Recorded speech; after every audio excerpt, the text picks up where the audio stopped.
Hello and welcome to this week's 77th edition of the Madaxeman podcast. This week, of course, the full team of 7 reassemble and we talk about a whole range of subjects going from the Mycenaeans to the Renaissance and the Second World War, and from 15mm through 20s to 28s, and I think even a little bit of 10s from time to time. But mainly, we're all just drumming our fingers in frustration and anticipation for ADLG version 4 coming up. And we do have a chat about some of the hints which have been released by Hervé in an interview that's gone out. Hopefully by the time you read this, we will all be pouring through with our sweaty paws on the new edition. So sit back, enjoy the podcast and paint up all those new troops. This means war.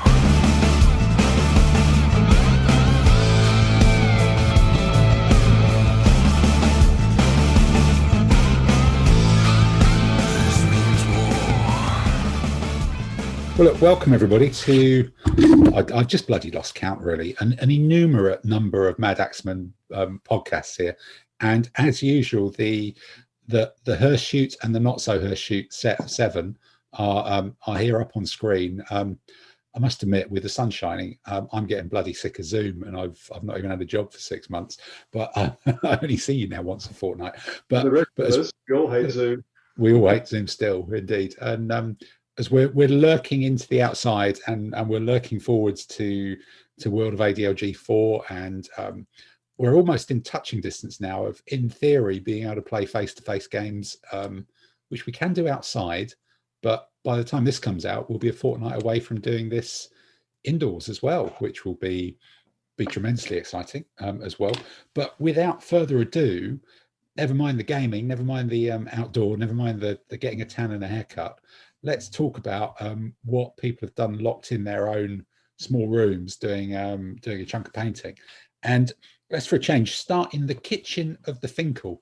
Mr. Finkel, in your kitchen with your red pots and your grey pots, maybe it looks like you're doing some sort of weird chess-based thing, or possibly the grey ones are for American Civil War battleship design. The red ones are the rebels. Yeah, red ones are the rebels. They're Zouave pots that you can do for Zouave shipping.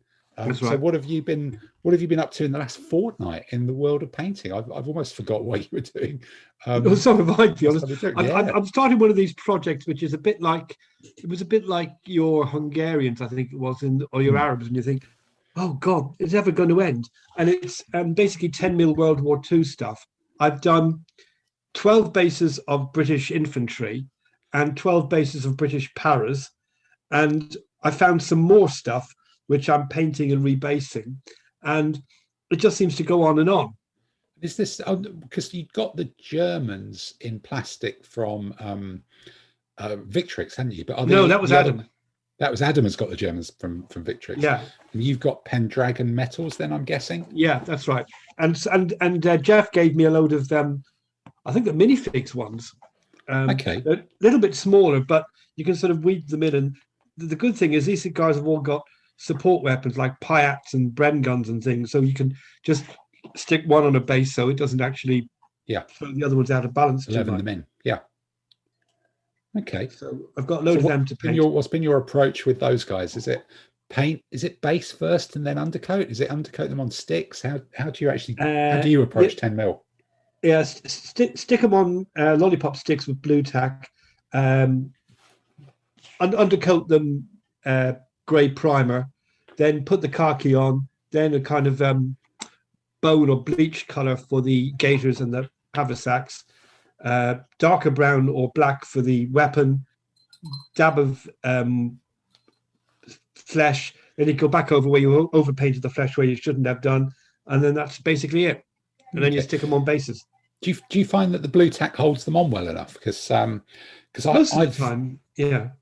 Right, because I always end up kind of trying to do mine with a dab of glue, and then some of them are a right bugger to get off, to be honest. Well, no, because there's only 10mm figures, so they're quite light. So if you've got a reasonable amount of blue tack, you can normally jab them in enough to hold them while you paint them.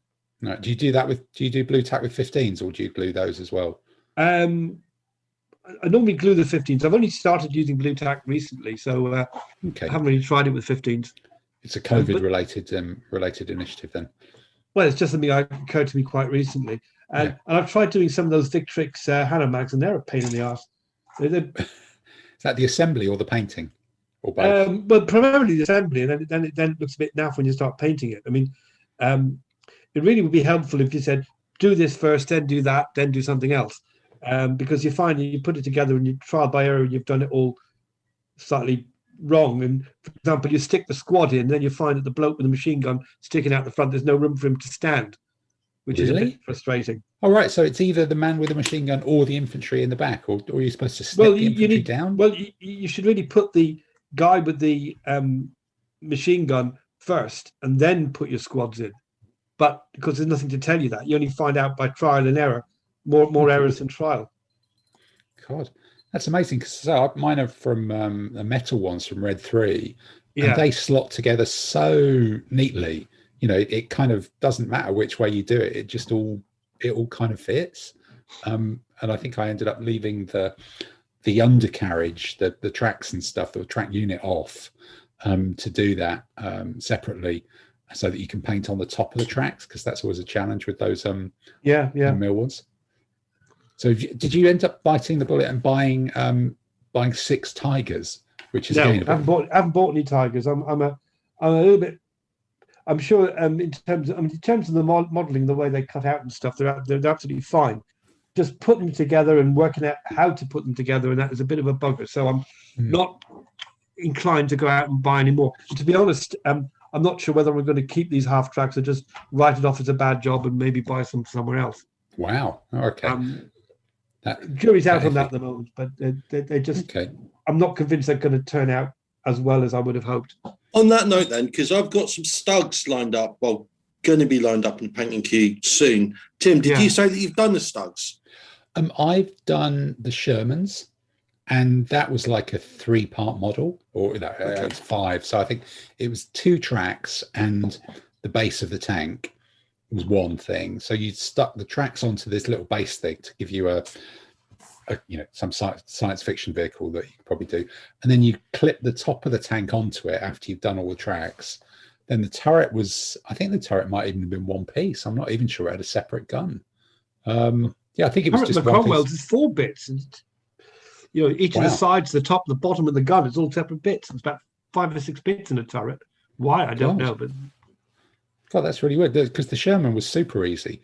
And we'll have to have a look at the frame of the Stugs, because 4 or 5 bits for a turret of a tank that size does start to sound a bit fiddly. Yeah, but I suppose the Cromwell is kind of square sides, isn't it? I don't know whether that makes it difficult to cast in plastic or. It's kind of slightly angular, more like almost like a hexagonal shape. But there's no undercuts, are there? It doesn't slope inwards or anything weird like that, does it? No, it's fairly rectangular. Yeah. Odd.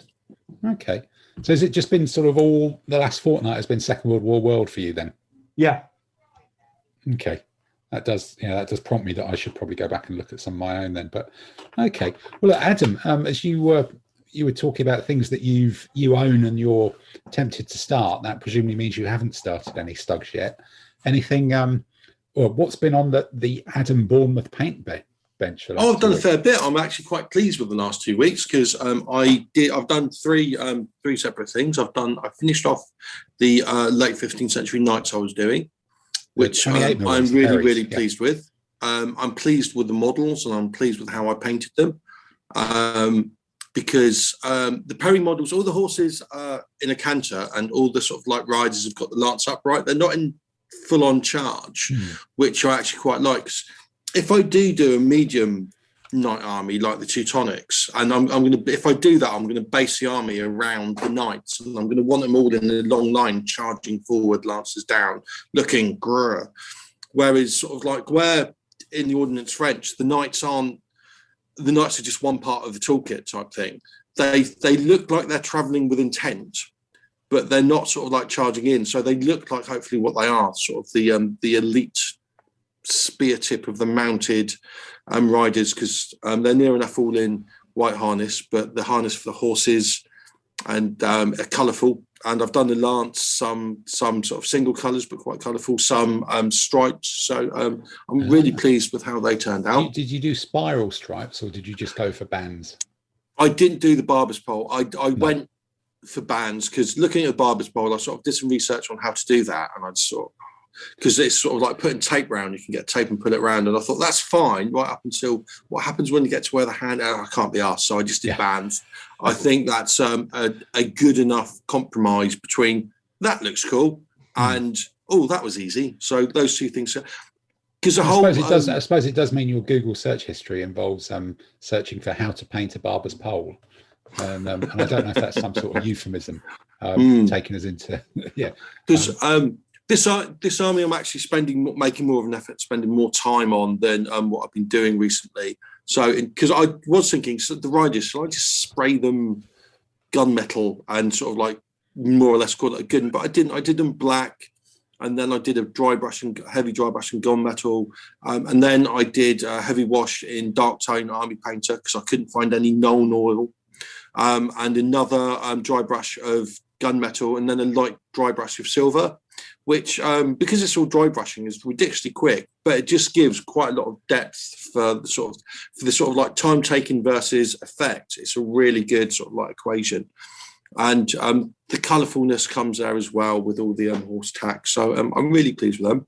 They're really good. Then I spent some time sticking together a couple of Swiss pipe blocks, which is good. Now, how many pikes did you manage to get out of a box? Because those men can do anything, can't they? They can be any. Well, they can't. That was one of the disappointing things because I wanted 24 because I'm doing 2 units. Yeah, and I want 12. 18 pikes in a box, isn't it? Well, it's because I wanted 12 in a base because, like, when I did the Romans, I wanted them to. When I did my Roman legionaries, I wanted them to look like they're attacking and getting stuck in, so they're sort of like flailing limbs all over the place. So I only put 6 on the base, even though it says there should be 8. But even with 6, I was sometimes finding it hard to stick them all on because they were doing so much. But I thought with Swiss spike blocks, I want them to look as solid as possibly possible. So I wanted 24. And Tamsin, you're right, there was only 18 pikes and or pole arms.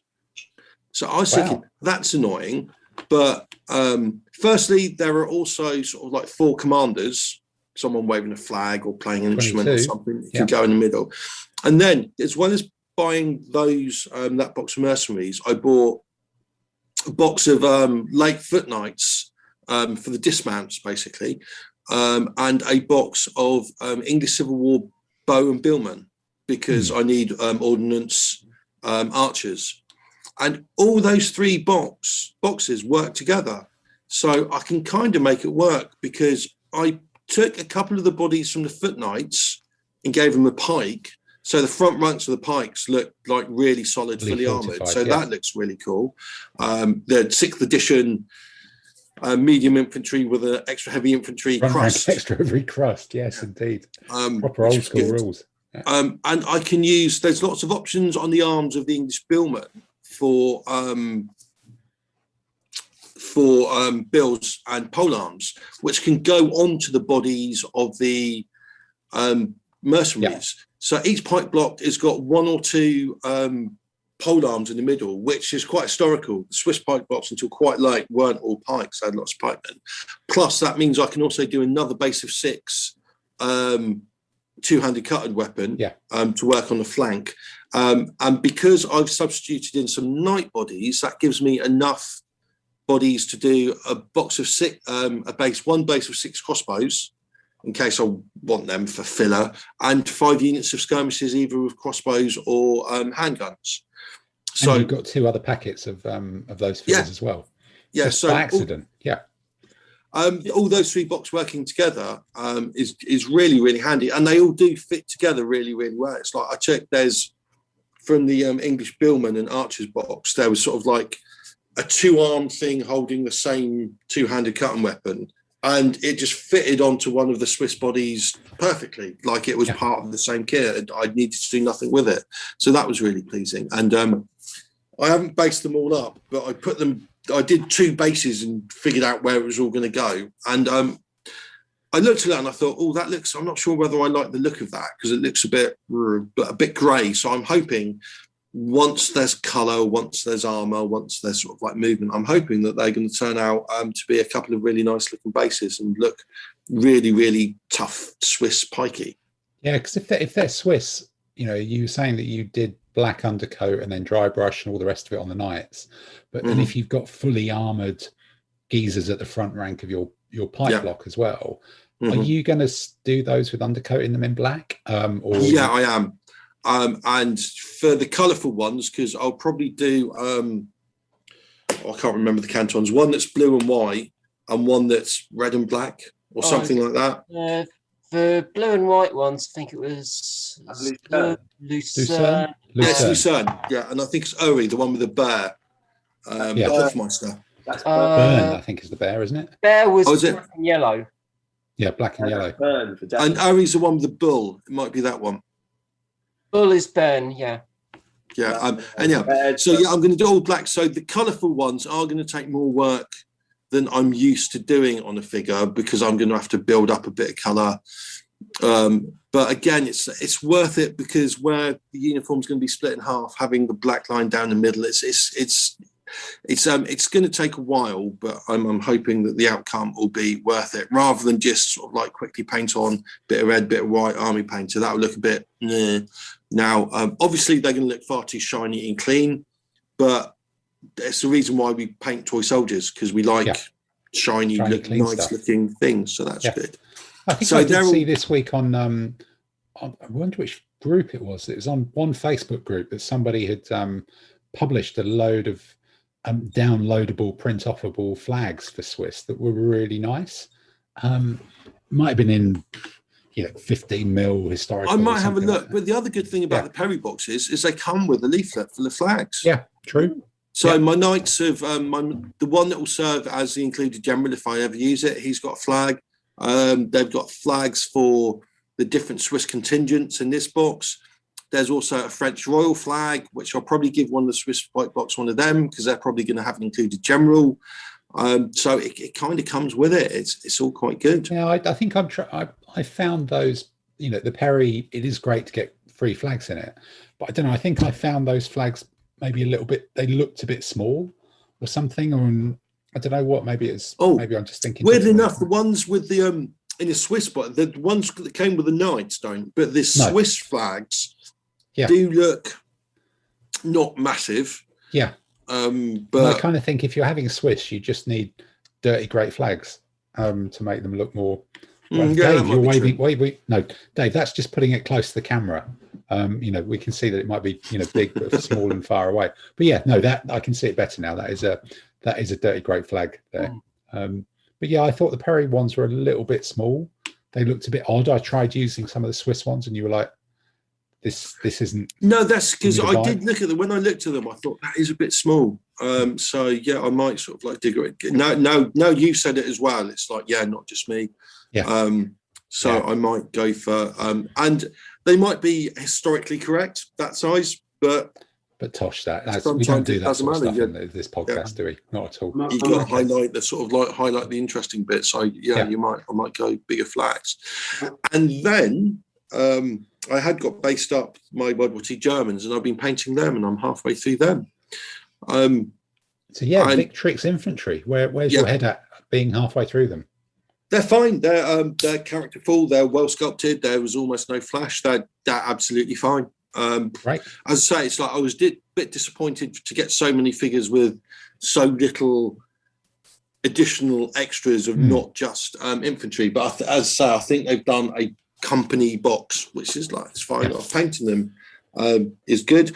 Although one thing that, again, and this is a bit weird wargamey thing, when I painted my 20mm Germans, I did them using the I think it's Army Painter. They've got sort of like grey uniform spray paint, which I did, and that's fine. And even as I did it, I kind of knew that it was the wrong colour, because it's not felt grey, it's not green grey. It's not felt grey, But when I did it, you do it and you look at them and they go, and you think, oh, they look like Germans.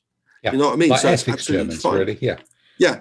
Whereas these ones, I thought I'll do it properly, because I've got some foul growl paint from, I think it's Code Armours, and I thought I'll use that because that's the correct shade. And I put it on, and I'm willing to concede that it is the correct shade for German Army uniforms, but it kind of looks wrong. Yeah. It doesn't look like Germany. It looks like, because it is grey green, which is the correct colour, but it's green, like, really. it looks a bit too not jerk. It looks weird. I've done, you know, we're talking the same thing on the flags. I've done exactly the same thing with all my Germans, and I don't know, I might have found a website that suggested this, you know, 20 plus years ago when I started doing probably some 15 mil Germans for PBI or something, and I've ended up doing all my Germans with lighter grey, like pale grey trousers, and then using the Feldgrau for their like tops, jackets, or whatever they are. And it's one of those weird things, because I know that's completely wrong. Unless Tams is going to tell me that there was that's not overly wrong for early war. Early war, there we go. Now maybe we're all just obsessed with early war. So having lighter trousers, light grey trousers, and then the Feldgrau top is where my head is at with Germans. And then, you know, again, I've looked at thinking, should I do them all with monochrome? And it just doesn't work, because I think particularly on the tiny figures, you need a little bit more distinction. I don't know. Tamsin, is that a thing that was just Blitzkrieg early war, or did it get into the 43, 42? It was early war where you really saw the difference between sort of the colour of the trousers and the jackets. So it's almost Napoleonic when they used to. You've got to have different coloured jackets and trousers. That's the way it works. Yeah.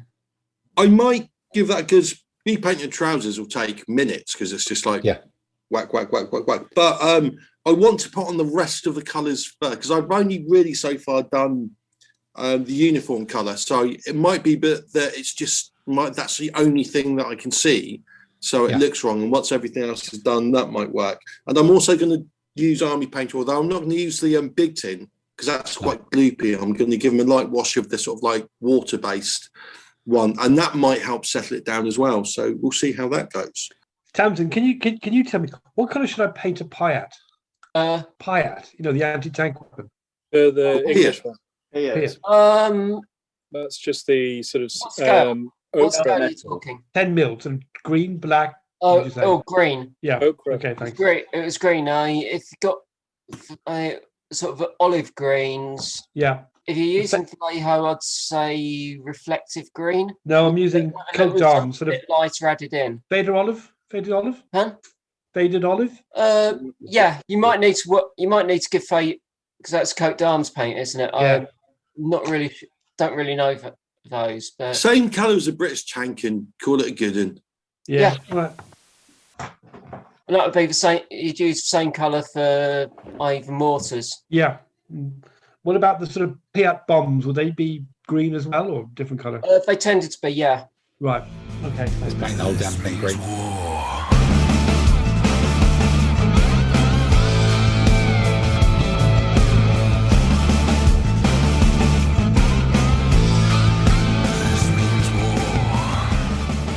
Those army painter tins of varnish, which always cost £10.99 at a show, because you're buying them cheap at a show because the postage is excessive.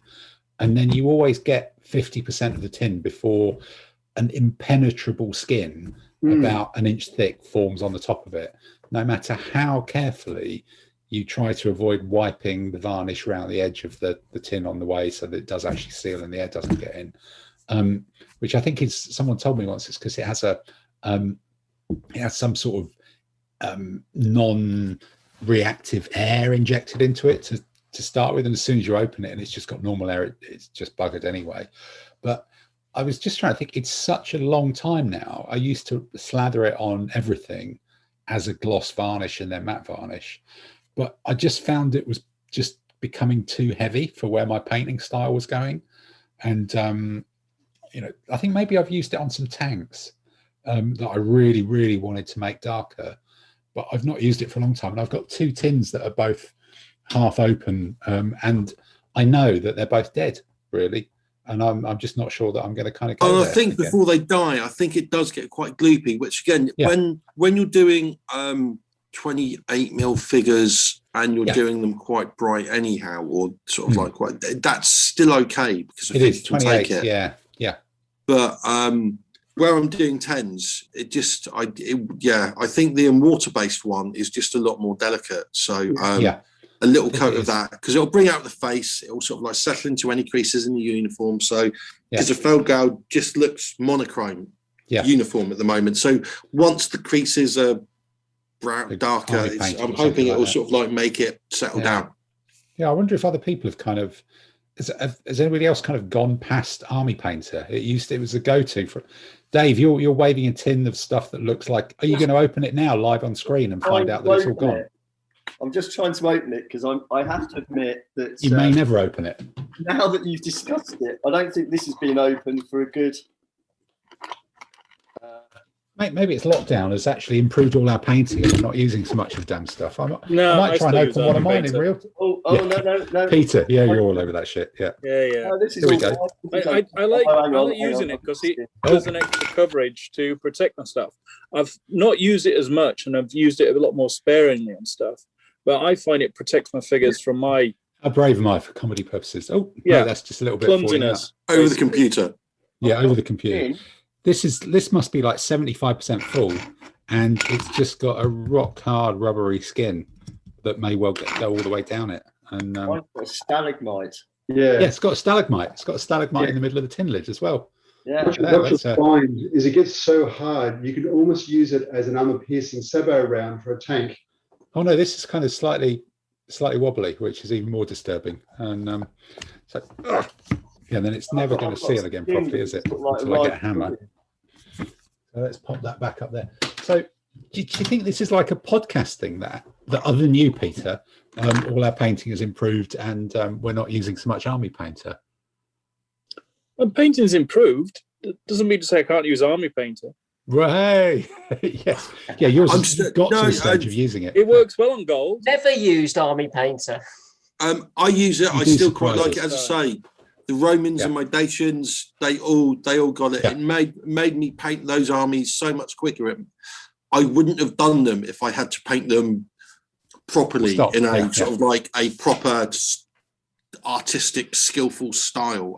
They just wouldn't have happened. So I still use it. But for 10 mil, horses for courses, I suppose. For 10 mil, no, I'm not going to. Yeah, that's true actually, because I'm thinking now my 28 mils that I did use it on a lot were all, generic Dark Age figures. Mm-hmm. And then the mucky Romans, then the mucky medievals as well. So they all did sort of need it. But then the Arabs, I didn't use it on them at all because they're really vibrant colours. And I was using more of the contrast paints. So I didn't want to kind of kill the contrast paints with an extra layer of mega And again, varnish. it's like if I did a silky bright 28 mil army, after seeing yours, I probably would go with contrast paints because A, it's really quick again. Yeah. So I can actually get it done. And B, it looks good for that style of figure. So everyone's a winner, really. Yeah, it's just horses and courses, definitely. Okay. I stopped using the tin stuff because when I first started using it, I used that tin stuff a lot. And like you get halfway through a tin, then you throw it away, which is a real bugger. But one of our Wagaming friends, Richard Case, put me onto their water-based versions, the ones that the eyedropper. The droppers, I use that a lot more. Yeah. And I use that. So it doesn't stink. Yeah, because I found they're quite nice because I don't have to water them down using white spirits. And in a flat, not having to say it stinks to high heaven is quite effective. Yep. And you get 99% of 90% of the effect. So it's probably the same price point. It doesn't smell. It's water-based. And I can mix up in the flat. So you know what? The old tin, pork. And I think I bought the, actually it might have been from the Napoleonics as well. I bought their 12 wash set or something like that comes with a bit of the wash dilution piece as well. And I think I did the blue wash on their blues for a lot of those Napoleonic 10 mil things.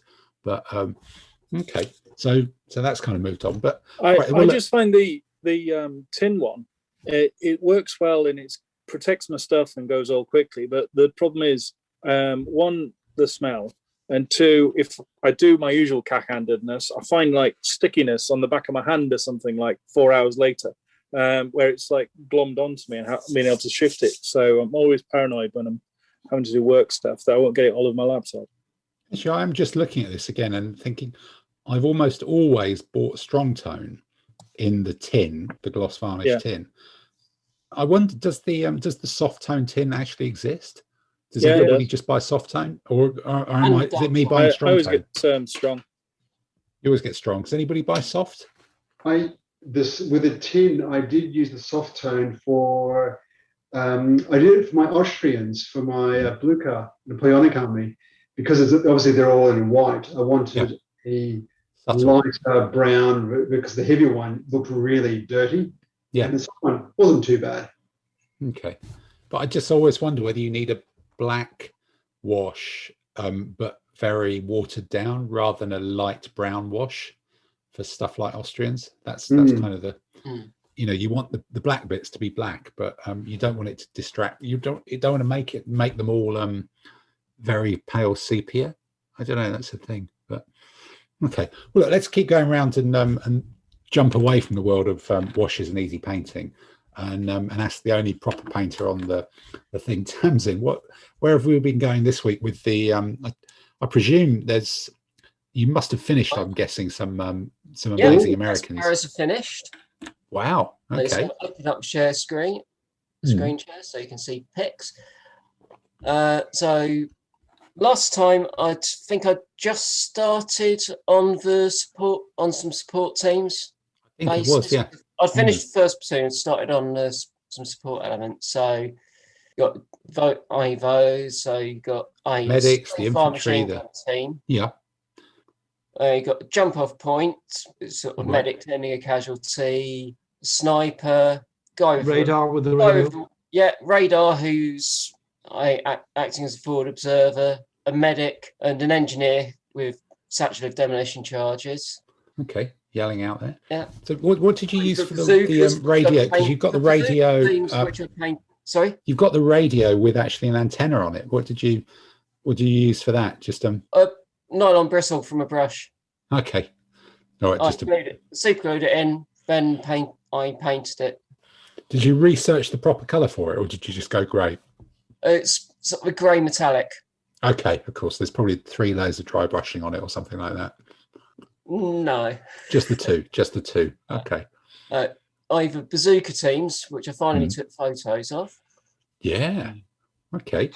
And for for BARs, guys, which for bazookas and BARs, I painted as test figures ages back, but I realised I'd never actually taken proper photos of them. So okay, so with those BARs, you've obviously got kind of sort of gunmetal-esque highlights on them and the rest. So do you, on 28mm figures, do you choose where those highlights are going, or do you kind of you actually paint them on rather than just like do a dry brush over it and see where it lands? I paint it on because I'm not going to dry brush metals because metals are the last thing I paint. So that's not metals then that's actually painted for some highlights. There's metallic paint in there, but mixed in with some matte paint mixed in. Because I must admit, when I'm doing guns, it's kind of just give them a kind of wipe over with the gunmetal, and wherever the highlights pick up, but you're actually choosing where they are. Wowee. Yeah. You must be very chuffed with these. These are fantastic, aren't they? Yeah. I'm pleased with how Paris came out overall. And so moving on. Yeah. Third Rifle Squad. Yeah, this is the accidental third rifles, wasn't it? Yeah, the accidental second platoon, yeah. Accidental second platoon, yeah. Well, it was deliberate to get another squad. That guy with the ammo belt around his neck and things. And these are all the Artizan figures as well. Still. Artizan, Crusader. Okay, Crusader, Artizan, pretty much. It's all Nick at North Star, isn't it, really? Yeah. So these are Paras. So I see that, I think I saw this week that Warlord are bringing out a Japanese plus US Marines, aren't they? Yeah, for beach assault, island assault. Beach assault set with like loads of stuff in it, including an M3 half track that was never used in which theater. Marines never used, yeah. Yeah, of course. But M3 half tracks are cool. It's Warlord games, historical accuracy, Warlord games, yeah. Minor detail. Yeah. And then the 4th Rifle Squad. Yeah, I always struggle with the difference between those different American heavy weapons. So, there's the one with the little tripod thing, and then there's the other one, and then they're all sort of halfway between one and the other, aren't they? They don't really have an tripod for sustained fire. I'm not certain how they used the 30 cal in the light machine gun role without it. No, exactly. Just looks a pretty chunky thing. Rest it on something and hope. John Wayne. Then so with this group of infantry we're looking at, then, if you were, if you were forced to tell us how many different paint colors have you got on those figures, would you say? How many different Vallejo dropper bottles? Or how many different paints? Off the top of my head. Yeah. Including washes. Of course we're including washes. Yeah, we're about 20 plus. About 20. About 20 on those. And they're just like blokes painted green with brown boots. Yeah. Yeah. That's it. And then you mix them as well, I guess. Yeah, that's including including some of the mixes. The colour that I mix, that I add in to make the highlights. So yeah. Okay. I was reading about these, the paras, US paras in the Pacific, and read they actually went up against the Japanese paras at one point in the Philippines. Yes. In If Lafayette. that was 503rd or the 11th Airborne Division, but yeah. Certainly some of the US paras in the Pacific did fight Japanese paras. Which Japanese have paratroops. Wow. Yeah, they had two different sorts. They had army ones and marine ones. This means war.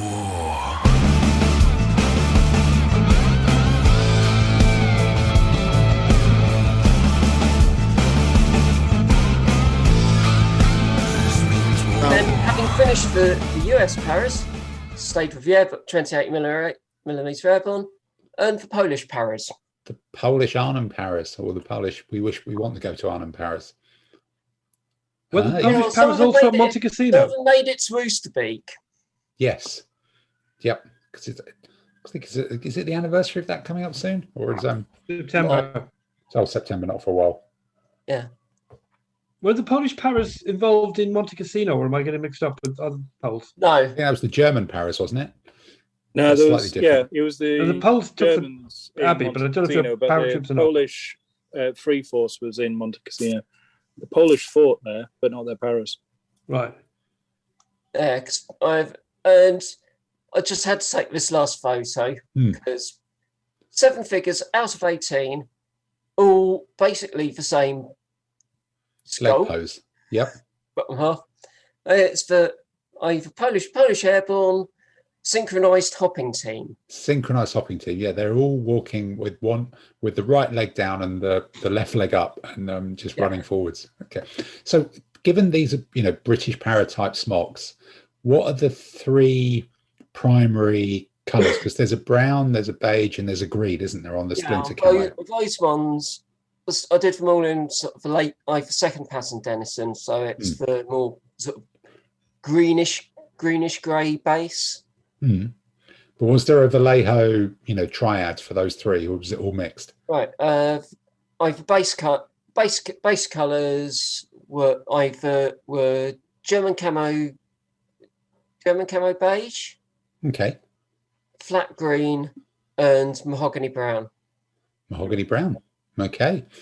All right. That's fantastic. Well, look, that's some cracking stuff. And Dave, just jumping sideways on the screen, you were waving what I hope was a dropper bottle of mahogany brown at us. No, camo beige. Yeah. Camo beige. You've got camo beige. What? Camo beige, and I've got reflective green. Are you going to branch into Second World War then? Now that your census duties are coming to an end. German feld grey. Okay.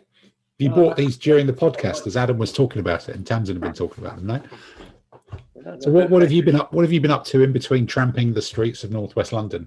Not a lot, sleeping. Oh, well, it's been that hard work. I have actually managed to in between sleeping and recovering with my legs up in the air above my heart to try and get the blood back into my body, I've managed to do a couple of bases of Legio Heroica late Roman ballistas. Famous scorpions. Yeah, scorpions. That we know are now going to have magic capabilities in ADLG version 4. Because I thought, I don't know how you spelled to them, yeah. And they got one legionary on the base. Yeah. And since I did 2 bases of them, I've actually sort of started on another 3 or 4 bases of Justinian scorpions. Oh wow, you're just going to be like Dr. Scorpion then. Yeah, artillery. It's just going to be a barrage of bolts from you next time we're all on table. And I've even found my incendiary guys from Outpost Muslims. Wow, my God, that's got a thrower and a rocket lance guy, whatever he's called. Because you just don't hear about Outposts anymore, do you? Nobody ever seems to suggest them. I had a lot of them at first. Yeah. There's a guy who was a doctor of something, and I think he was actually a doctor of botany or something, and he researched and wrote some rules for crusades, didn't he? And they were nice figures, those. Yeah. I think I found the spears on the cavalry were really almost pointless. You know, well, the spears being pointless would be a bad thing, but they were just so flimsy that they almost needed drilling out from the off. And there was like a one-piece guy. There were some figures were better than others. But some of them were really good. Some of them were really good. Yeah, I think it's still out there and still chugging away. Always a thing to have a look at. But other than that, it's waiting for version 4. And what will we need to add out armies, and what's the next project to come along? Just waiting for that. Well, you know, maybe on that one, let's look to the man who's the king of patience and waiting. Peter, what have you been up to in the last couple of weeks? You know, any progress on the hair cutting front, or is this just all swept up and trying to? No. It's nicely coiffed now. So they brought along several sort of wheelbarrows to cart away all the horse. Hair. You know, yep. You're going to make some cushions or something like that. Yeah, absolutely. Well, I think several duvets or mattresses, to be honest. There's so much coming off. Did that, did the gym, and then got absolutely buried with work. So I've been awfully boring, even to the point of sitting out in the sun with a laptop. I actually got to go outside. I felt like a vampire. But I was doing more plotting. Where are you going to find one, though? Hmm? So you felt like a vampire, but where are you going to find one?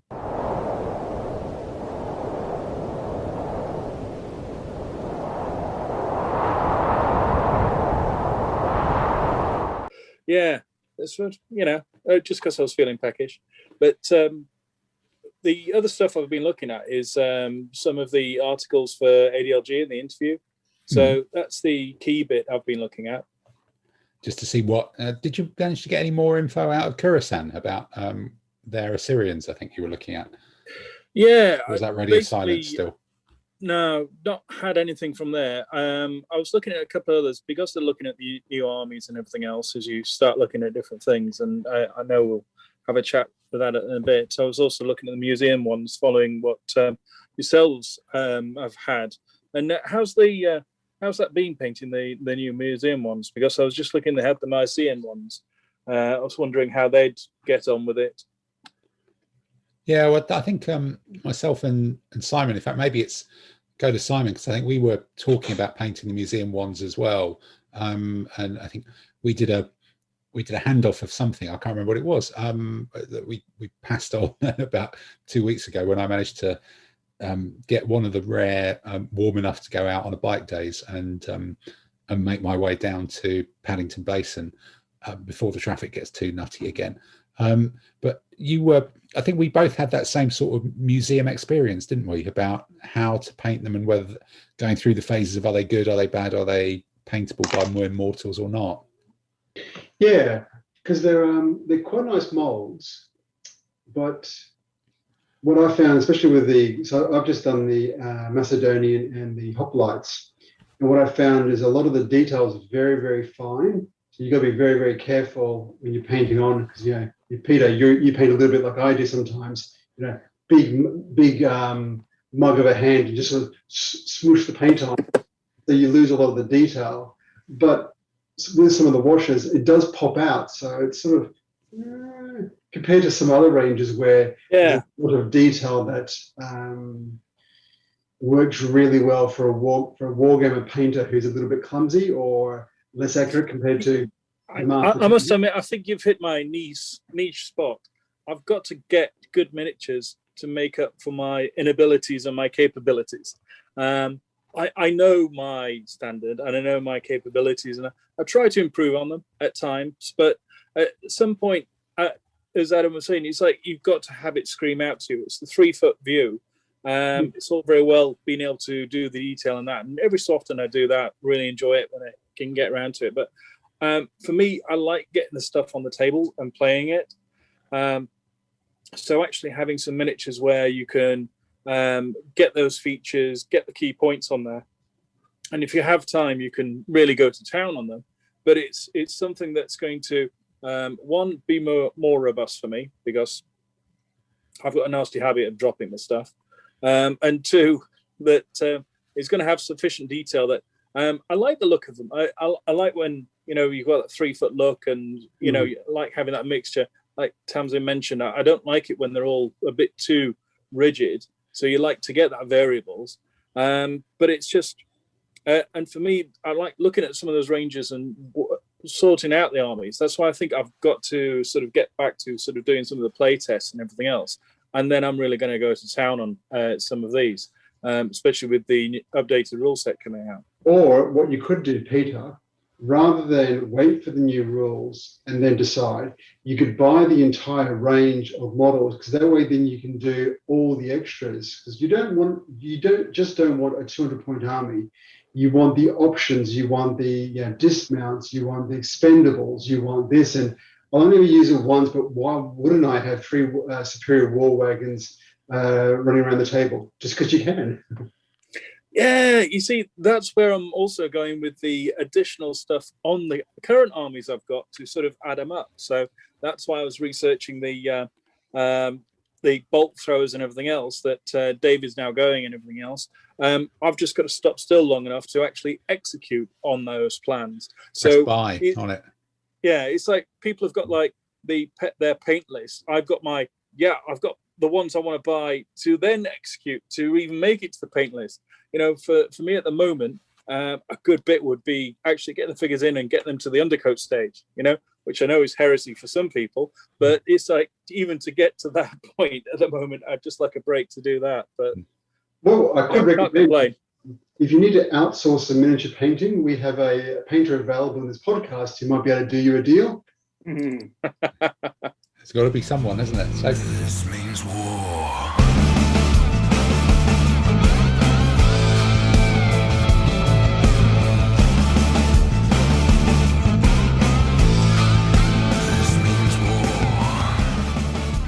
all right, so Simon, what other than finishing off the Hellenistics, so did you finish them, or are you still chugging through them from last couple of weeks? Finished. They're finished. They're done. It's a miracle. hey! So actually, like that doesn't sound like it was an entirely enjoyable experience from the way that you celebrated that. Yeah. They were one of those armies where I'm glad I didn't buy the whole 250 point of Hellenistic Greeks, because I think by the time I painted the 4 bases worth, I was like, yep, I'm done with this. Don't really need to paint any more of them. So the Macedonian Greeks, they were interesting, but by the 3rd or 4th base of them, I was finding they just weren't floating my boat a bit. So I'm guessing because I've never played the army, I've been trampled by them a few times, but because I've never played one, that impetus and that desire to really go to town with them just wasn't there. So it just got to the point of, fine, let's just get these out of the way so I can then decide what else to go buy. So they look all right. So, the pikemen are now, they're all on the 40 mil 1UDY squares, and there's 16 pikes per base. So when you look at it, you look at the pike and go, yep, that's a proper offensive pike base. And I've done all the javelin and all that. So that army is now complete. So I now need to go figure out what to do next. So it's kind of one of those armies that you feel like you need to own, but then the actual art of doing it wasn't wildly enjoyable because you're doing it. Was it because you were doing it because you felt like you need to own one of those armies rather than because you wanted to? It was a combination of I feel like I should have it because everyone else seems to have that army, and Imperial Romans often suck. So my Romans never come out of the table, and Museum were having a 20% off sale, and I'm cheap, so yeah, true, yeah, and happy to support Museum Miniatures and buy their lead. So while you're there, you want a South American army. Yeah. No, see, I'm not going to do South Americans because I just can't paint that bright color properly without being on drugs. Just all those spots. Well, that's why I was considering Mycenaeans, because I looked at a picture of them, and they're in gold when they're not naked. You said, yeah. They're just all kind of done. So Simon, did you get past the Hellenistics, or did you just expire after finishing and getting that army over the line? Pretty much expire. So the completed last night, being washed. Oh, okay. Just got to be varnished, and that's now that army done. So right. All the 15 mil lead has now been painted. Oh wow. Okay. So does that put you in a toxic situation, or do I need to urgently ship to you some part painted Scots people? That would always help. But I do have 4 boxes of 20 mil plastic Chinese, which I'm waiting on to see what happens with version 4 before I decide to make either more Mongols or more heavy cavalry, because you can never have enough Mongols. True. So there could be more stuff that's imminent then. All right. Well, I guess kind of wrapping up with me, it's the last couple of weeks. I had a week of painting concrete floors and white exterior walls, which has been kind of exciting. But it's also been, I think, in the last couple of weeks, I'm just trying to remember when I actually put a wrap on them, is finishing off all my Thracian infantry and basing them and doing them. So now I've got, I think it's 16 bases of Thracian infantry or 17 bases of Thracian infantry and the cavalry on top of it. Some have got Romphiers, some have got javelins, some have got spears and swords. So there's enough different mixes to do different types of it to go with those cavalry that I did before. And it was what were they called? Zeiston figures for the infantry, which I think are great for the Thracians, and all the little big man shields to match up with the museum cavalry. And I uploaded a few photos of them earlier today, and it does look like a really coherent army. Whether it would be a good army, I don't know, but we'll see. Really, I think that's a version 4 thing. And then it has been looking at it, and it's just been toying with: do I try and finish off some Ottoman cavalry that I've got about 50-60% painted from Legio Heroica, or do I finish off the 10 mil Germans that I need to pull out? And then also, actually, I forgot, Dave, they those tiny little 10 mil Dark Ages guys, the Dark Ages guys as well. The Baron Knights. The Baron Knights, yeah, which you've got some of them. Yours are undercoated in black. Are they getting started? Is that on the list? They're here in my tray. Yeah.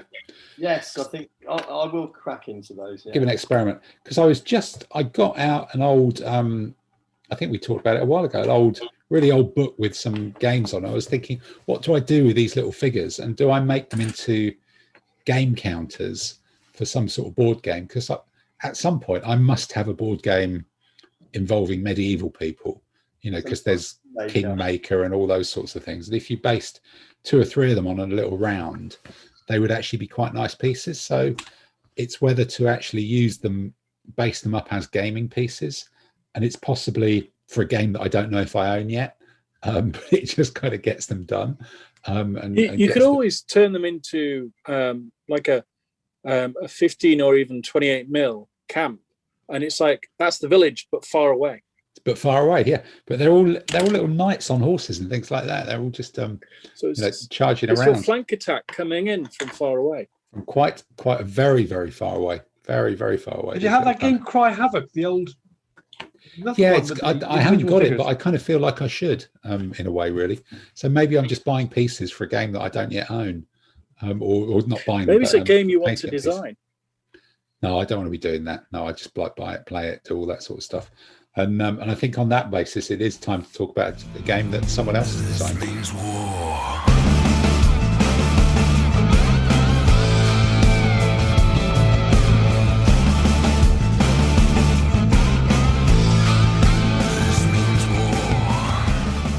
So look, we've in our drip feed of, we haven't got ADLG 4 yet because it's all stuck in customs somewhere. Although they are shipping out from Italy, the English version, somewhat bizarrely. I think the Greeks will have it soon, and the Scandinavians will as well. You know, go Finland, rah rah rah, or whatever that means. Or possibly that's a Finnish second division football team. But there has been an interview with Hervé, the author of ADLG, that Paolo, the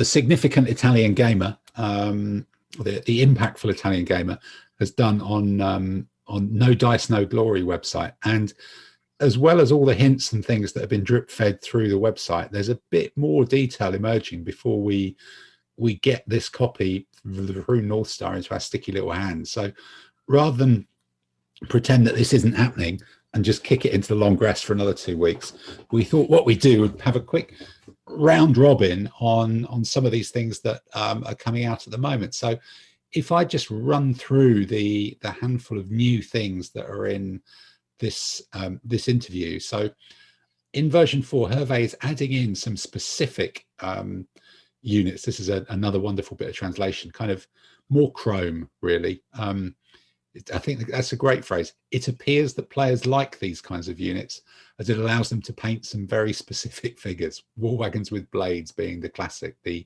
anti-mounted, the anti-elephant Roman, Camillan Roman, classical Indian and communal Italian carts.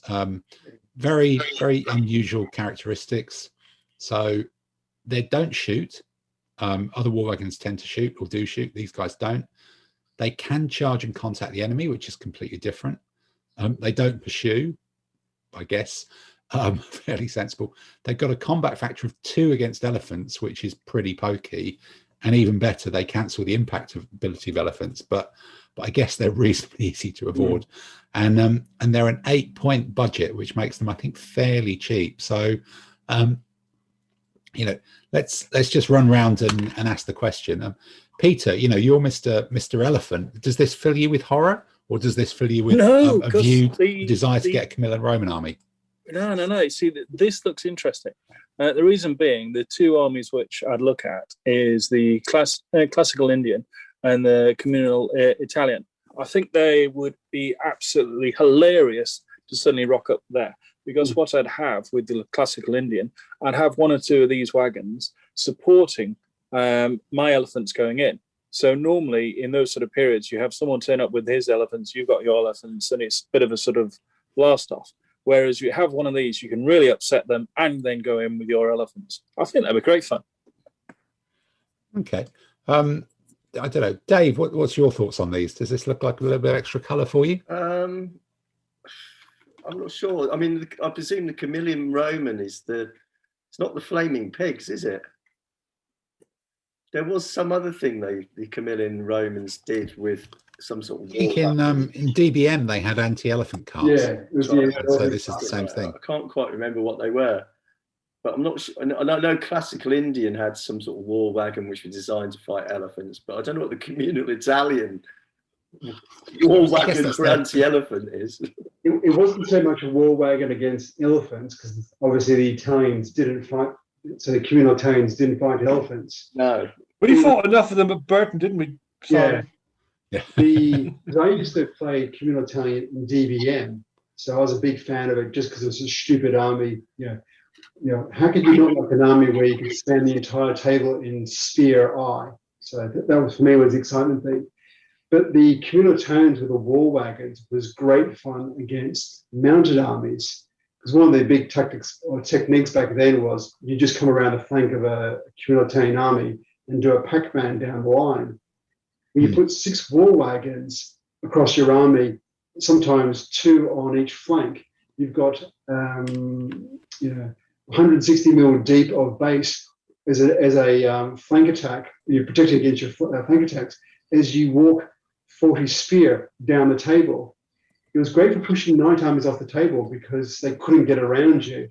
And just the idea of battalions walking around with this war wagon with blades and scythes and Charles Bella on the front of it, it floated in my boat. So I'm looking really forward to this. Yeah, because I guess war wagons on these will still have a pretty decent anti-mounted capability anyway, but they can be shoved into contact, which is kind of cute. And I think for the communal Italians, which is already a pretty decent army, it just gives you your poor quality foot a bit more protection against mounted troops. It did make the communal Italian just a little bit more viable because you could charge the war wagons and you could charge mounted with them. The gendarme would rock up and go, "Hi, I'm better than you." You chuck a war wagon right up its guts and go, "Deal with that." That tended to get their attention, and they never recoiled. So it's like, I lost. Don't care. I stand here. Okay. And I don't know, Andy, have you got any? I've never really buy any of these armies. Do you own any of these? I've got the kind of makings of a communal Italian with my sort of Norman knights and some crossbows and things like that. But I've never really. I mean, Simon and I once used communal Italian at Burton, and we had good fun doing it. But I've never really got into it seriously as a bespoke army by itself, and I've never really used war wagons. I reckon Adrian Clark, who have come across the competitions, he'll love it because he always turns up with war wagons. So anything that's war wagons, he'll be all over it. And Gordon. Yeah. And Gordon, Gordon will be on all sorts of things. Yeah. Is this one that you've thought about painting up, Tamsin? Is there some? No, I haven't actually considered any of those armies. So no, they're all kind of slightly left field. All right. Adam, what about you? Is this something you're going to? Is your 28mm medievals morphable into communal Italian, or is that probably a bit too early? Probably not, a bit too early. It's like at some point I vaguely intend to do early Republican Romans, and if I was doing them 15mm, I'd probably get a few for a laugh. But I would do them 28mm, and that sounds quite expensive to buy stuff just for a laugh because like a 28mm war wagon. Yeah, he's not cheap. So for me, it's a bit of it might be interesting to see him in the game, but yeah, okay. I was just thinking, I could see a few of us playing around with plastic mock-ups in 28mm for war wagons. You give it a go, but you're not going to invest 30 or 40 quid for a 1 or 2 lead war wagons because that gets quite expensive. A couple of the communist war wagon today. MDF. Oh, MDF from War bases, yeah. Just have a wagon and put some like people with pokey sticks in it, and call it a communal Italian wagon. It could be the Mad Max of communal Italian. I might use my 10mm Hanomags as war wagons. See how they work. Yeah, if you can ever put them together properly, that would be the answer. They look. I started trying to paint them. They look absolutely hideous. So that would do the trick. Elephant. Any self-respecting elephant wouldn't want to go anywhere near these. A 10mm Hanomag. Okay. And then the next one, which is Nafferton, basically. The Byzantines, the Arabs, the fire throwers, some Chinese armies. Light infantry with grenades. They fire at 1 UD. Their target has no protection other than light infantry, like horse, who are sort of dispersed. They get +1 against melee and shooting against elephants and wagons. So this is light infantry that's kind of quite decent, more than quite decent against elephants, and they cost 5 points. So, Dave, you were waving some of these at us. So, have you actually thought about this and thought they might be pretty cool? Well, I think the Byzantine ones are interesting because that's the Greek fire guys, the guys with the fire siphons. Mm-hmm. So that they're going to be quite good. My first automatic thing is gulp because this means Inyaki's Ghaznavids have got Nafferton, so he can have his elephants being led in by Lightfoots who are even better than they are normally. Well, these are almost like the side chariots of light infantry, aren't they? Well, if basically, okay, they only shoot at 1, but it's going to be hard to clear his light foot screen from in front of his elephants, because Ghaznavids definitely had Naphaton. They had Naphaton on the elephants as well, I think. Things like that. They used to throw pots of naphtha from the elephants. So if there's a few more of these around, does it make life more difficult for elephants? Well, I'm hoping so. Yeah. It's almost like back in the DVM day when you had Siloy X, I think it was, or Lightfoot X, the weird and wonderful. Exactly. Yeah. They were great fun because you have one or two of them in an army. And I remember one of my armies had it, and this war wagon, Lightfoot X would appear with a hand grenade and go, aha, throw a hand grenade.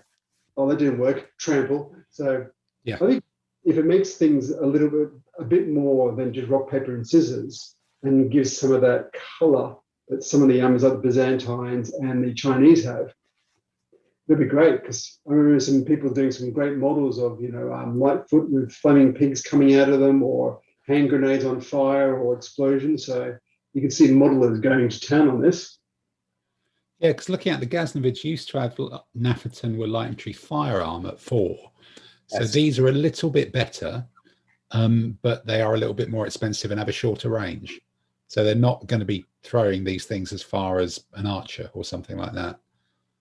No. The only thing I'm a bit worried about, because like a few troops and a few armies, that's kind of cool. It'll make things interesting. I'm all just a bit worried about them, that they're so handy against elephants. If I was doing an army that could have a couple, I would take out a couple just in case. And the only worry with this is they start to come overrepresented. It's like you'll see. Arguably, I think you do that with javelinmen anyway. People take javelinmen just because the enemy might have elephants. They're not quite as good as a javelinman's only 4 points, and a javelinman is as good as the Naphaton. Actually, that's true. Actually, javelin's 7 points, isn't it? No, light javelin. Javelin, yeah. Oh, right, okay. And you can scare off. You can scare off the screen with other troops because the Lightfoot can't stand against main battle troops. Okay, so this is sort of light infantry javelin, but your protection is 0, and they cost 5 points instead of. So they're better instead of 4, basically. But they're not going to be as effective against other light infantry, because the +1 bonus in melee only counts against elephants and war wagon, whereas your javelin counts against light infantry and light horse. Yes. So they are pretty specialist, but they're not as good as javelin light infantry against other people. So yeah, it's a bit of a toss up. It's probably a cool figure. It's going to give it flavour, but I see it, a bit of fun against, light horse. And the other one is wagons, because there's been various people bringing wagons along, and wagons are usually an absolute pain. So I could see that being a bit of fun, more than even the elephants. Yeah, they give a plus against that. Okay, so then the interesting one, Dave, we've already seen you painting some of this stuff. So although if you're painting it, so light artillery can move and shoot on the same turn, which, given it's got such a hapless range at like 4 MU, to me seems quite reasonable. And then there's integrated artillery that Romans can, for a budget of 7 points, can shoot over legionaries or auxiliaries if placed just behind. So I guess that's an artillery unit as a second rank, but it shoots as if it's from the front. That would be kind of the textbook way of doing it. And it's Romans, then the Germans during the Batavian Revolt, which is Romans, Palmyrans, which is Romans, and then Ming Chinese, which is just a nutty army full of artillery and nonsense, and Korean Yi, which is probably just a nutty artillery army full of nonsense as well. So I just look at this thing. Yeah, it'd be great to see artillery with Romans, won't it? Yeah. In a way. One thing. So Andy and I, we've been playing with Renaissance for last year, and we've been having light artillery move and shoot, and it's made them actually quite useful. So I think for some of these armies, it'll be great fun to have a little bit of light artillery wandering around, because otherwise they are useless. So utterly useless, yeah. So and then yeah, but you stick them next to a pike phalanx or something like that moving forward, and it's all of a sudden you've got a serious looking Death Star. Yeah, because I could think like say the medieval armies, say like medieval Germans, where they can get something like that. Yeah, Give them the Swiss might get them, I think. I think a lot of these are going to be list specific. Yeah, it's fine. Oh no, sorry, Dave. I think I'm talking more the ability to move and shoot in the same turn for light artillery makes light artillery viable. Yeah. I think the shooting overhead is a different thing, but yeah, maybe here the move and shoot is actually more important. It's going to make them kind of sensible. Yeah, I think this will be a nice change because it'll give you a good reason to use that troop type and make some armies just a bit more fun. So because you've got those armies that are more defensive, they can now push out a little bit of firepower rather than you have 2 crossbowmen. Woohoo! Yeah. Well, one interesting thing about using it for the Romans as well is that could be really, really effective, and it might be worth having 1 or 2. Because if you're coming up against sort of like an elephant army or something, it'd be really handy. But early and middle Imperial Romans tend to be so expensive anyhow. There's a genuine choice to make there because it is 7 points that doesn't widen your line at all. Yeah. So it's actually, however, there's swings and roundabouts on that decision. But I think because there's 7 points, it must be separate units that have gone down. Then I think you can fit these in. Sorry. Yeah. If you add in about the medium sword cost going down, and you have some auxiliary, then that's true. You can start fitting it in. Yeah, but do you ever have 7 auxiliary? Probably not. It's a proper choice, isn't it? You're still losing something. But it'll be interesting for us, Tim, for the Thracians, because one of the Thracian allied options is early Imperial Romans. So you can now take an early Imperial Roman ally with one of these artillery jobbies. With a little bit of thing, but in your Thracian army. But give it a bit of firepower. It's still going to mean 1 or 2 shots with artillery before someone hits your legions, which is is that 7 points? I don't know. Yeah. 7 points is worth it, I reckon. Yeah. Yeah, because you think does this balance out the cataphracts at some point? Yeah, it balances out the cataphracts a bit. And now they get impact. If you've got a 40 by 40 millimeter light infantry unit based behind a legionary base, does it shoot from the front of the legionaries? It has to. It has to. That's the way these rules always work, isn't it? So, or is it something like almost like a battalion gun in the Renaissance? In Fogar, we have battalion guns. I suppose it probably is. Yeah. Or that's one thing I thought. It might actually, be just a little 1 pence piece with a Scorpio on it to say, oh, this base has got almost like a battalion gun. Yeah. Well, this says the budget of 7 points per artillery unit. Yes. Which just is actually a unit. Yeah. 7 points for an extra shooting ability on a legionary base would be pretty nonsense. I reckon it'll be a separate light artillery unit, and it's just got the capability to fire over the people in front, as long as they're directly in front of it.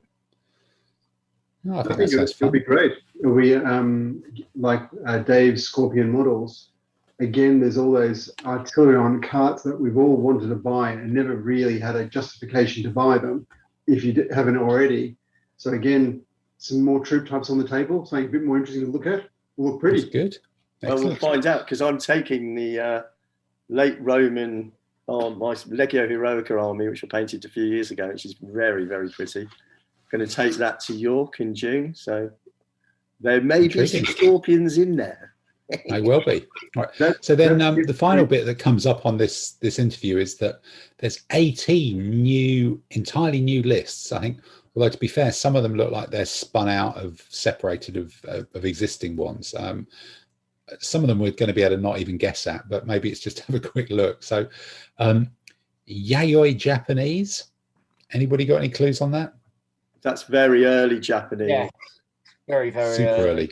So pre-samurai. Isn't that what they called cocaine in Scarface? Pass. What was no comment? I think to go all line of duty on you. No It comment. looks like they've redone the Japanese list completely and turned it into kind of 4 lists instead of just 2. Because there's high-end Japanese as well, isn't there, in here as well? That's another one on the list. So the samurai, which was always a bit of a, maybe that just makes these different types of samurai more viable, because that was always a tricky, weird thing that never really works as it should. So that might be a good thing. So post-Roman British is intriguing, because there was one before, wasn't there? Sort of. Well, it was called Romano-British, wasn't it? I think, but it went from about the year 300 to the year 845 or something. Hasn't Hervé split the because the old list was Romano British, and I think that included sort of like Brittany, the sort of northern French. I think it included the Saxon invasion as well, or post-Saxon invasion British, all in one list. So splitting that out, maybe this one gets a bit more of a a super duper late Roman feel, and the Anglo-Saxons get to be the ones after the Romans had kind of gone. Later Scots-Irish and later Pictish. I think that was all squashed in with something else, wasn't it? There was one list that was about 5 different armies. Caledonian Scots, I think it was called, wasn't it? Well, that was one of the options in a sort of Scots-Irish list, wasn't it? Yeah. But the Picts lasted forever, didn't they? There's a couple that stand out for me, which I think would be quite interesting. First of all, there's the last Indian list, the Viagra Kingdoms. Is that it? Yeah. Can we just start calling it the Viagra Kingdoms? We might be able to come up with that as a thing now, and then everybody will call it the Viagra Kingdoms. Sounds good to me. Let's go with that. But the looking it up in the history, it looked quite interesting, and looks something that I don't know what the list makeup's going to be, but they had some interesting troop types, and of course lots of elephants. So that's one that's particularly interesting. But then there's some of the African kingdoms, which depending on where they've leaned to, some of the Western African ones, they had their own sort of felted cataphracts, that sort of thing, as well as some decent troop types, which I think would fit well depending on where that list is actually put. So there's a couple of interesting ones that can come up there. And then the Japanese ones, it sort of cries out to finally doing a Japanese army, but I've got to see how it fits, because I know a couple of people on the call have not had the best luck with some of the Japanese armies in the previous list. One worry I've got about the African kingdoms, and it'd be interesting to see the lists, is I remember when I first started playing WRG, you had the Chinese list, which was China from 400 BC until 1500 AD. So having African kingdoms, Africa's quite big, and its history's gone on for just as long as everywhere else. So it'll be interesting to see what their interpretation of African kingdoms is. Well, it's because they've split out some of the other ones. There was actually they've got the Tafia as well. Yeah. There's always been Axiomite and Nubian and things. I think they're just. If these are in, these look like they're.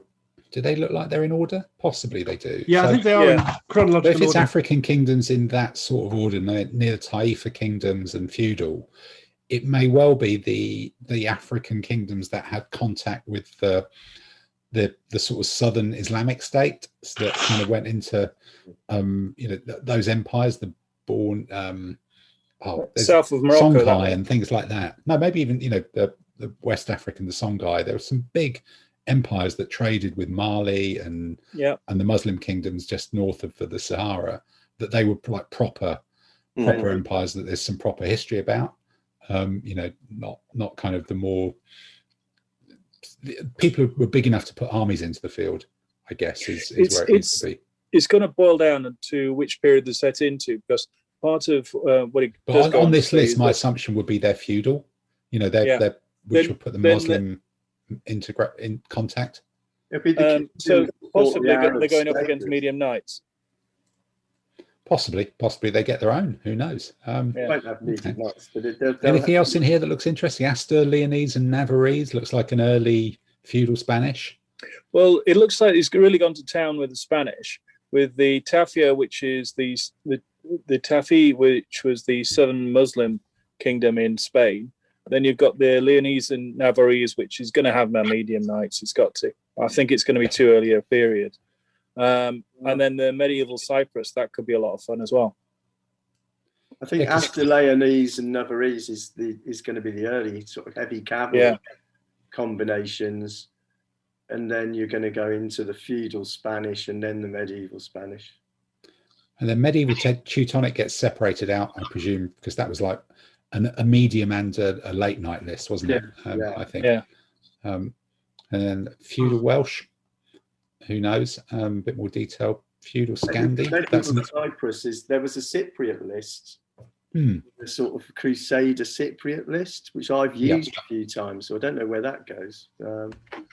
And then there's the funny old Polynesian Melanese army. Yeah, well, that's good news for Dave, isn't it? Dave Madigan. Yeah, there's at least one person who owns one of those lists as well, and then it looks like they've tidied up the periods so that any list which is in the feudal period has medium knights, and then any list that's in the medieval period has heavy knights, which just makes competition organising a lot easier. I guess Dark Ages doesn't have them, so it's just tidy. And then there's this change here about making flank or rear attacks more effective, which it says is a player-driven request. So instead of flank or rear attacks giving the +1, it gives a +1 and the unit's combat factor, so that's an extra bonus from 1 to, well, the bonus is now from 1 to 3 instead of just 1, which reading that, I guess, suggests that it's not the impact factor or anything else. It's just their base combat factor, because your combat factor is either 0, 1 or 2, isn't it? But then it can't be, because if a bowman goes into a flank at the moment, you get a +1. Yeah. So, you know, if you're a unit which is fighting to your front and someone hits you to the side, you go to 0, drop a level, go to -1. Yeah. Bowman hitting, you know, my famous bowman, mediocre bowman going around the flank is going to add 1.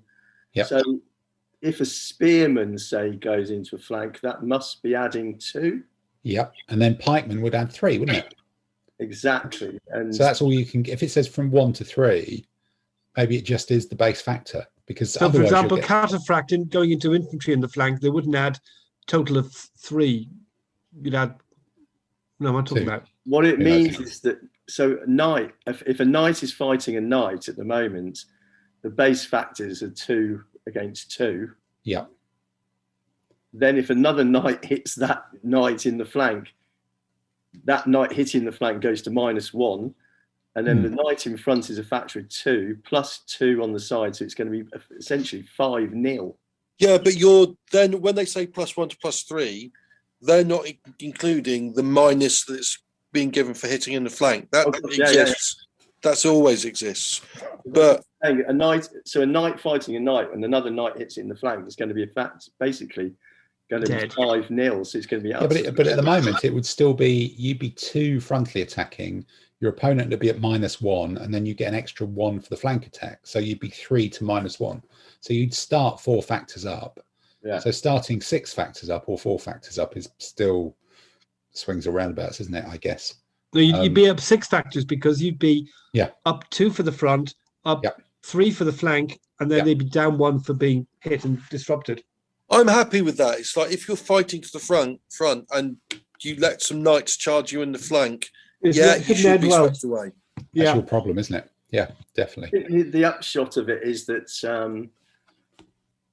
you're going to want to make your frontage wider, which feels like more of an ancient battle.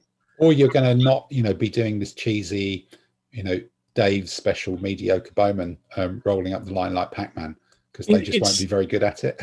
Well, no, they'll still be as good as they are now. It'll still work, true, but there'll be better things to do. It's going to be interesting, because I think we'll go through a phase of people making the flanks really strong and having like sweeping wings again. But then the point's got to come from somewhere. So, people are going to bleed the center. So then you can start doing the whole, I might as well just hit the center and then worry about it that way. Because while he's coming around the flanks, I can take out the middle and just turn and eat it that way. So I think that's going to be quite interesting. Well, how much can you actually bleed away from the center? Outflanking someone was good anyway, wasn't it? It's not. it's not made it bad. It's, no, it's still going to be the same. But I think what it's going to do is make spearmen more valuable. That sort of like slow dying in the center, and I think it's just going to. I think it's got some interesting. I think it's going to make armies larger, if anything. I think they've already done that, but we believe that they're reducing the point of the cost of medium foot. So yes, exactly. You're probably going to end up with 1 or 2 more units of medium foot in your army if you want them. I think it's going to make Julian Lopez very, very happy. Well, I think on that note, as I think that covers off all our things that have been disclosed in this particular interview. So thank you to Paolo for doing it, and Hervé for doing that as well. So we will quickly move on. This means war.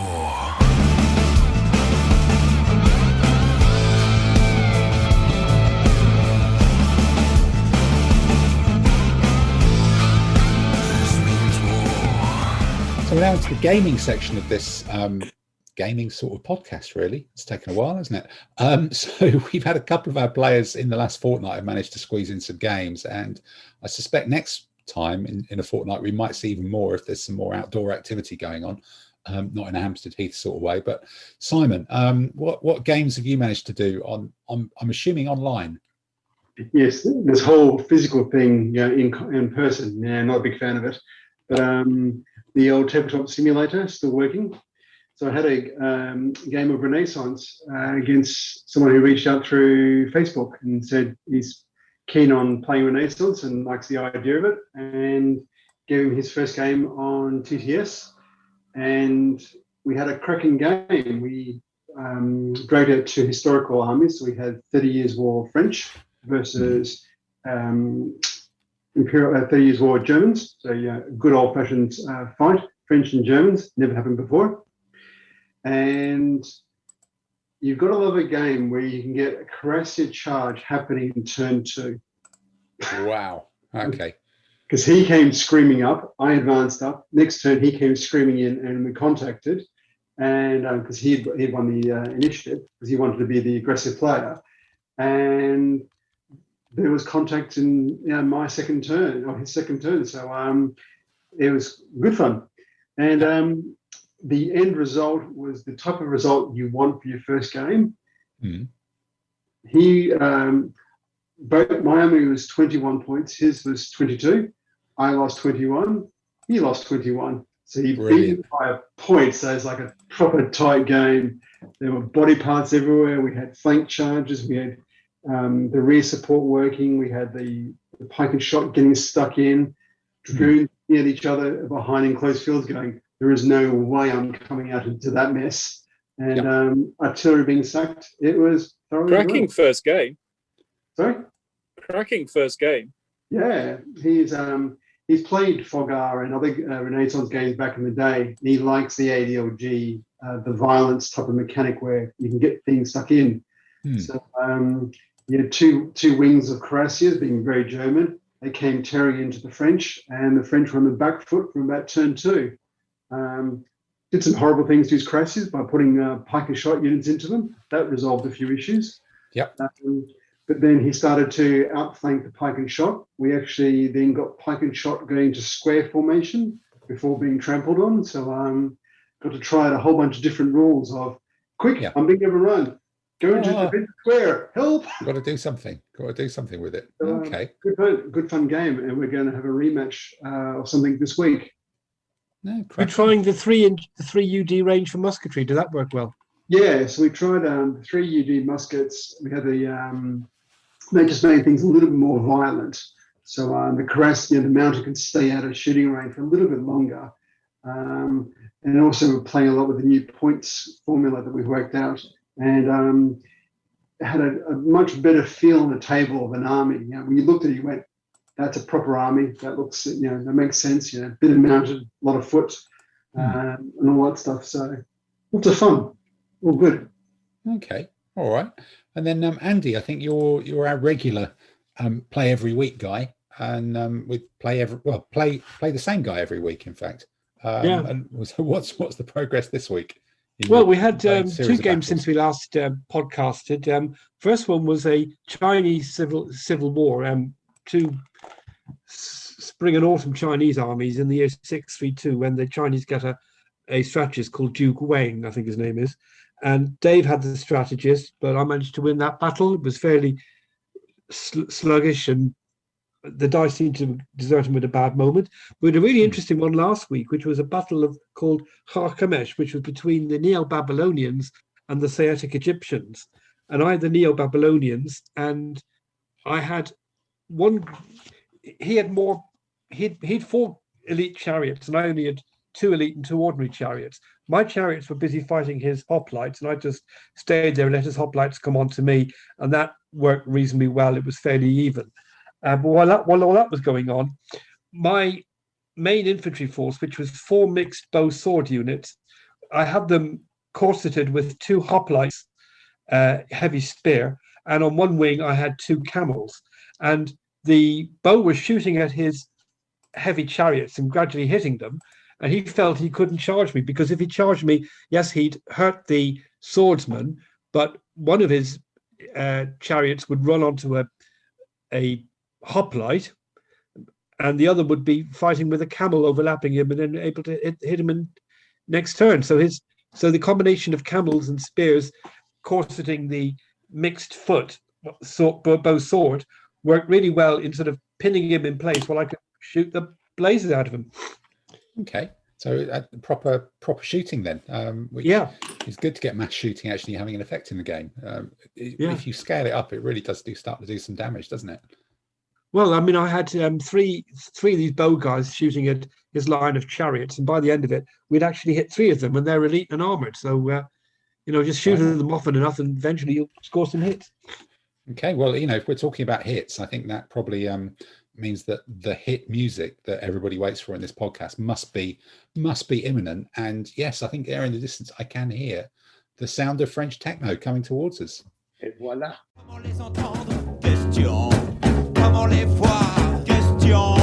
Le trou est sans fond? Question. La légende le dit? Question. Elle dit aussi? Question. C'est une maladie? Question. So then, Monsieur Andy, you appear again. Your second straight feature, one after the other. So 2 weeks ago we had a quiz, and we did indeed. You can remember what it was. I suspect. Tell us what it was, and tell us what the questions were, and possibly the answers too. Indeed. Well, the theme was "What's it like out?" and it was to do with weather ideas. So the first question was, in which battle in 1777 did more British troops die of heat stroke than from enemy action? Monmouth. Yep, Monmouth Courthouse. Okay. That was fought in the American War of Independence somewhere near, I think it's in New Jersey or somewhere like that. Number 2, whose corps suffered heavy casualties when it lost its way during a snowstorm at the Battle of Eylau in 1807 and marched across the front of a Russian ground battery? Not sure. No idea. Well, you worked out it wasn't Murat. It's actually Marshal Augereau. Napoleon had about 2 infantry corps up at the time because everybody else was wandering all over the place, and he wasn't expecting to fight the Russians at that point.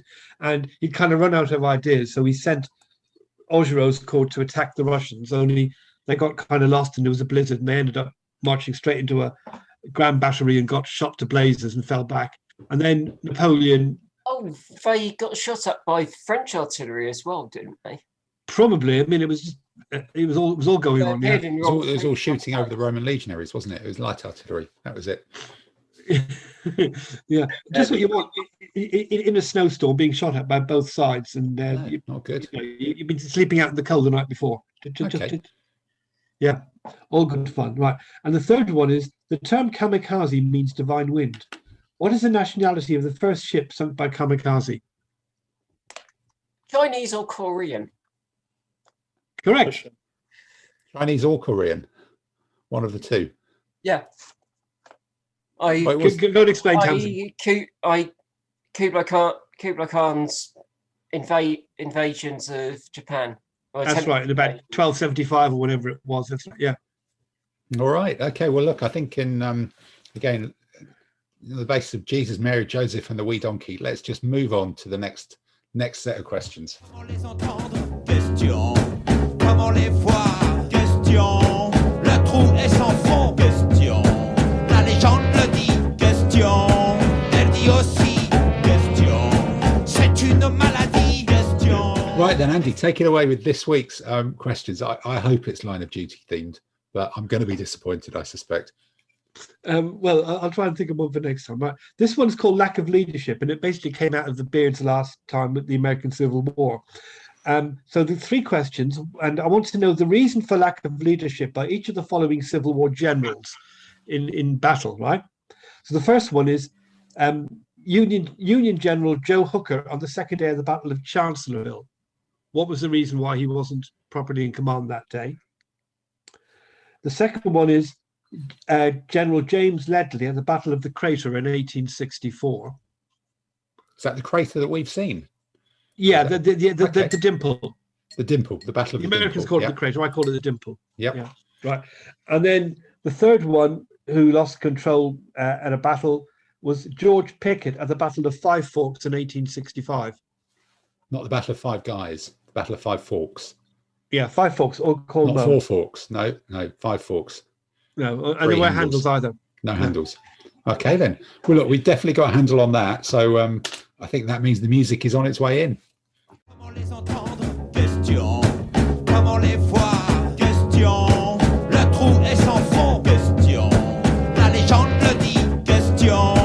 Elle dit aussi? Question. C'est une maladie? Question.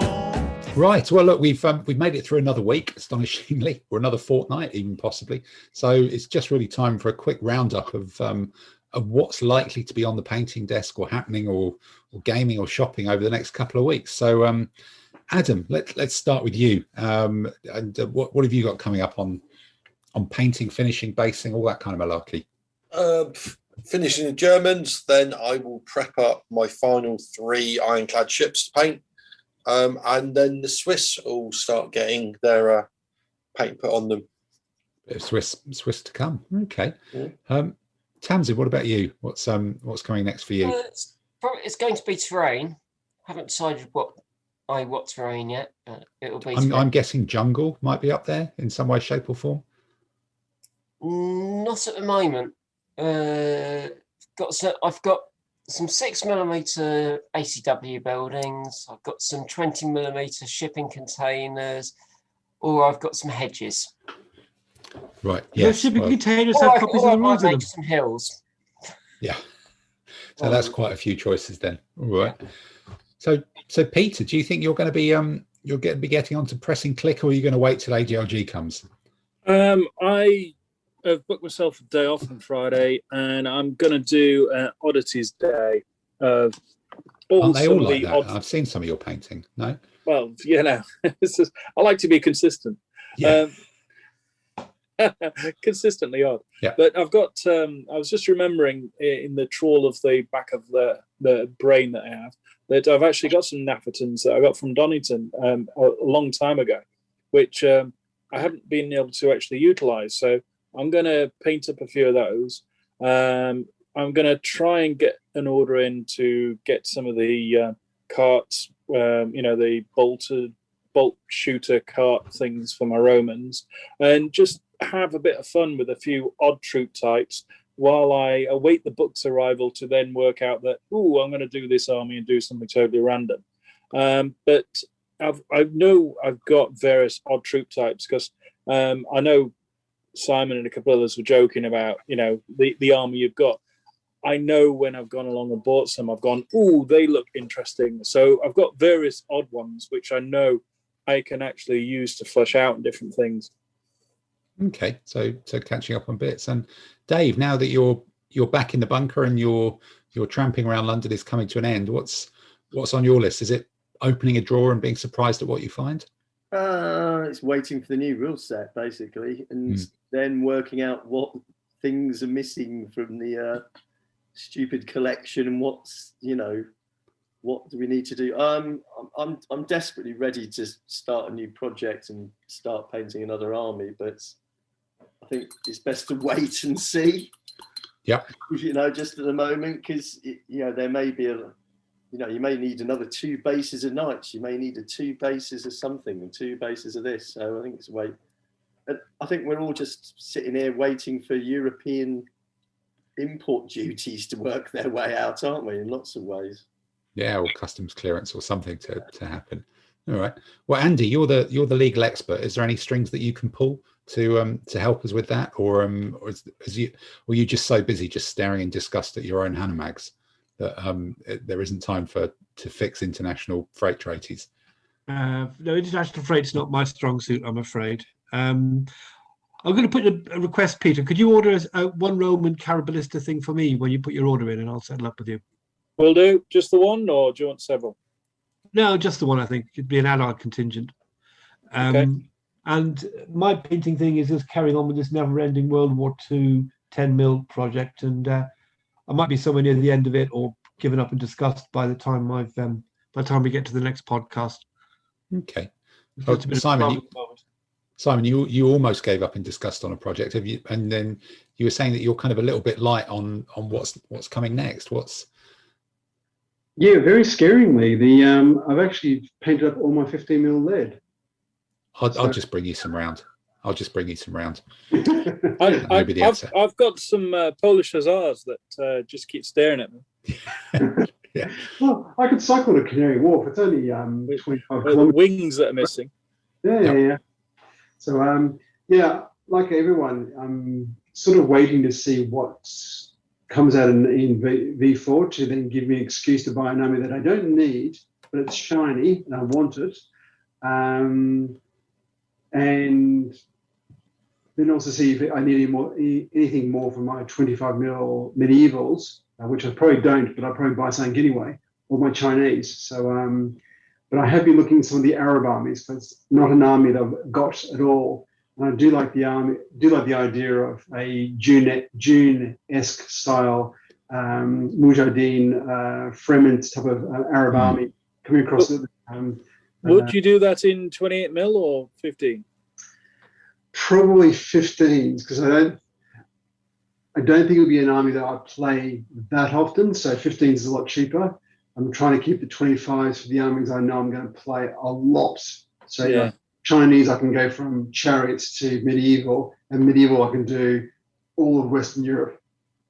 I like the Donington stuff for the Arab armies. That was fantastic. Some of that was lovely. Yeah. Some of these Spanish Kingdom armies are mainly sort of swordsmen in black. The picture of them in the book, so they could be very easy to do. You just paint them black, and there you go. Off you go. Yeah. You've also got the Tafia one, which was the Spanish. Taifa, isn't it? I'm pretty sure it's Taifa. Tafia is something that you make baskets out of, isn't it? Ain't no what, Everton. Yeah. Tafia, Tafia. Scouse Tafia Kingdoms, yeah, Scouse Kingdoms of Tafia. Liverpool in the European Cup, yeah. Yes, possibly true. Yes, we're not talking about Ryan Giggs on this podcast. Okay, well, I think listening to it, I think with 2 people painting World War II Germans, I really do need to drag those to the front of the queue as well and give them doing over now. The Thracians have been finished. I think I've been on a bit of a kind of hand breathe after finishing all the Thracians and doing the LBMS and all the other bits and pieces, and it is now decent outdoor weather, but maybe try and fit in a couple of real games in the outdoors. I think this week looks like it's got a couple of wet days, and then it kind of brightens up towards the end of it, and then next week looks pretty dry and pretty decent. So get the German tanks to the front of the list, possibly the Ottoman cavalry. They do look really close, and they are Legio Heroica, but there's probably more work than I think. And then probably doing some more work on planning a kind of slightly unusual venued competition for the back end of the year for a couple of weeks before Warfare as well, which I'm doing some work on. I think that'll be sorted in the next couple of weeks and ready to go. So I think on that basis of looking ahead for postage and shopping and painting and better weather and possibly even face-to-face gaming, I think it's time for us to wrap up this week's podcast, and we shall see you all in a couple of weeks. So goodbye, everybody. Bye. Bye.